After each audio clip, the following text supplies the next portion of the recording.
নমস্কাৰ বন্ধুসকল, স্বাগতম জনাইছোঁ মোৰ চেনেল ফেক্স অফ বললৈ। বন্ধুসকল, আজি আমি ভিডিঅ'টোত এনে কিছুমান ঘটনা বা কথাৰ ওপৰত আলোচনা কৰিম, যিবিলাক ঘটনা হয়তো আপোনালোকৰ লগত সংঘটিত হৈছে, কিন্তু আপোনালোকে হয়তো ইমান গুৰুত্ব দিয়া নাই। তো বন্ধুসকল, কি সেই কথা বা ঘটনাবোৰ জানিবলৈ চাই থাকক আমাৰ এই ভিডিঅ'টো। বন্ধুসকল, আপোনালোকে হয়তো জীৱনত বহুতো ক'ল্ড ড্ৰিংক খাইছে, যেনে 7 আপ, মিৰিণ্ডা, পেপচি আদি।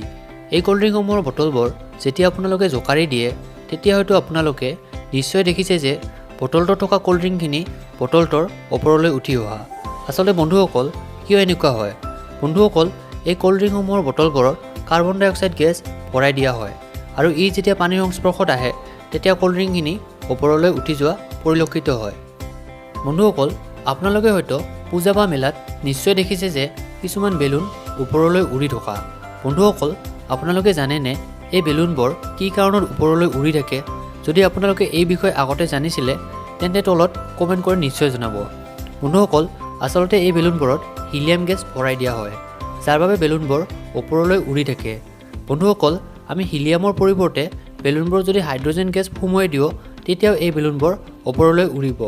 কিন্তু বন্ধুসকল, এই হাইড্ৰজেন গেছ বিস্ফোৰক হোৱাৰ বাবে আমি হাইড্ৰজেনৰ পৰিৱৰ্তে হিলিয়াম গেছে ব্যৱহাৰ কৰোঁ। বন্ধুসকল, আপোনালোকে বিচাৰে নেকি আপোনাৰ মাতটো সলনি কৰিব? হয়তো বন্ধুসকল, কথাটো আপোনালোকৰ বিশ্বাস নহ'ব পাৰে, কিন্তু বন্ধুসকল, এক ধৰণৰ গেছৰ সহায়ত আমি আমাৰ মাতৰ গতিবেগ সলনি কৰিব পাৰোঁ। যেতিয়া উশাহত আমি হিলিয়াম গেছ গ্ৰহণ কৰোঁ, তেতিয়া আমাৰ মাতৰ গতিবেগ পূৰ্বৰ তুলনাত অধিক বৃদ্ধি হয়। বন্ধুসকল, আপোনালোকে হয়তো আপোনালোকৰ জীৱনত কুৰকুৰি বা চিপছ নিশ্চয় খাইছে, আৰু এই পেকেটসমূহত হয়তো আপোনালোকে বায়ু সোমাই থকা নিশ্চয় দেখিছে। বহুতে হয়তো ভাবে এই বায়ু গ্ৰাহকক ঠগিবৰ কাৰণে পেকেটবোৰত ভৰাই থোৱা হয় বুলি।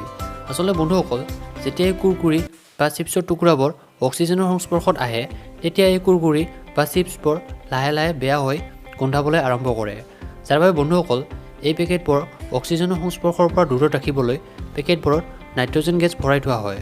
বন্ধুসকল, আজি হয়তো বহুতৰে মনৰ এটা ভুল ধাৰণা নাইকিয়া হ'ল। বন্ধুসকল, আপোনালোকৰ সকলোৰে ঘৰত দেখা পোৱা এবিধ সৰু ৰঙা পৰুৱা, যাৰ নাম হ'ল ৰঙা পৰুৱা। সাধাৰণতে এই ৰঙা পৰুৱাবিধে কামুৰিলে খন্তেক সময়ৰ কাৰণে বিষ অনুভৱ হয়। আচলতে বন্ধুসকল, কিহৰ কাৰণে এই বিষ অনুভৱ হয়? বন্ধুসকল, এবিধ পৰুৱাৰ দেহত থকা ফৰ্মিক এচিডৰ কাৰণে এই বিষ অনুভৱ হয়। বন্ধুসকল, আপোনালোকৰ জানিবৰ মন নাযায়নে DSLR বাকচত থকা DSLR কাঠিত এনে কি বস্তু থাকে যাৰ বাবে এই জ্বলি উঠে? বন্ধুসকল, DSLR কাঠিৰ উপৰিভাগত পটাছিয়াম ক্লৰাইড আৰু ছালফাৰ থাকে। লগতে বন্ধুসকল, DSLR বাকচৰ যিখন পৃষ্ঠত ঘৰ্ষণ সৃষ্টি কৰি জুই উৎপন্ন কৰা হয়, সেই পৃষ্ঠখনত ৰঙা ফছফৰাছ আৰু পাউডাৰ গ্লাছৰ দ্বাৰা বনোৱা হয়। এনে এবিধ গেছ, যি গেছ আপুনি উশাহত সেৱন কৰিলে যিমান দুখত থাকিলেও হাঁহিবলৈ বাধ্য হ'ব। হয় বন্ধুসকল, পৃথিৱীত এনে এবিধ গেছ আছে যি গেছে আপোনালোকক হাঁহিবলৈ বাধ্য কৰাব। বন্ধুসকল, এই গেছবিধৰ নাম হ'ল নাইট্ৰাছ অক্সাইড। এই গেছবিধক লাফিং গেছ নামেৰেও জনা যায়। বন্ধুসকল, আপোনালোকে হয়তো বলিউড বা হলিউডৰ চিনেমাবোৰত নিশ্চয় দেখা পাইছে যে কোনোবা ক্ৰিমিনেলে যেতিয়া ব্যক্তি এজনক অপহৰণ কৰে, তেতিয়া ক্ৰিমিনেলজনে ব্যক্তিজনৰ মুখখনক ৰুমাল এখনেৰে ঢাকি ধৰে, আৰু তাৰ পাছত ব্যক্তিজন অচেতন হৈ যায়। বন্ধুসকল, আপোনালোকৰ জানিবৰ মন নাযায়নে সেই ৰুমালখনৰ আচলতে কি থাকে? বন্ধুসকল, সেই ৰুমালখনৰ আচলতে ক্ল'ৰফৰ্ম থাকে, যাৰ সহায়ত মানুহ এজনক অচেতন কৰিব পাৰি। বন্ধুসকল, আজিৰ বাবে ভিডিঅ'টো এইখিনিয়ে। ভিডিঅ'টো চাই আপোনালোকে কেনে পালে সেই বিষয়ে তলত কমেণ্ট কৰি নিশ্চয় জনাব। লগতে ভিডিঅ'টো লাইক কৰি চেনেলটো ছাবস্ক্ৰাইব কৰিব, যাতে আহিবলগীয়া ভিডিঅ'সমূহৰ ন'টিফিকেশ্যনসমূহ আপোনালোকে পাই থাকে। ধন্যবাদ।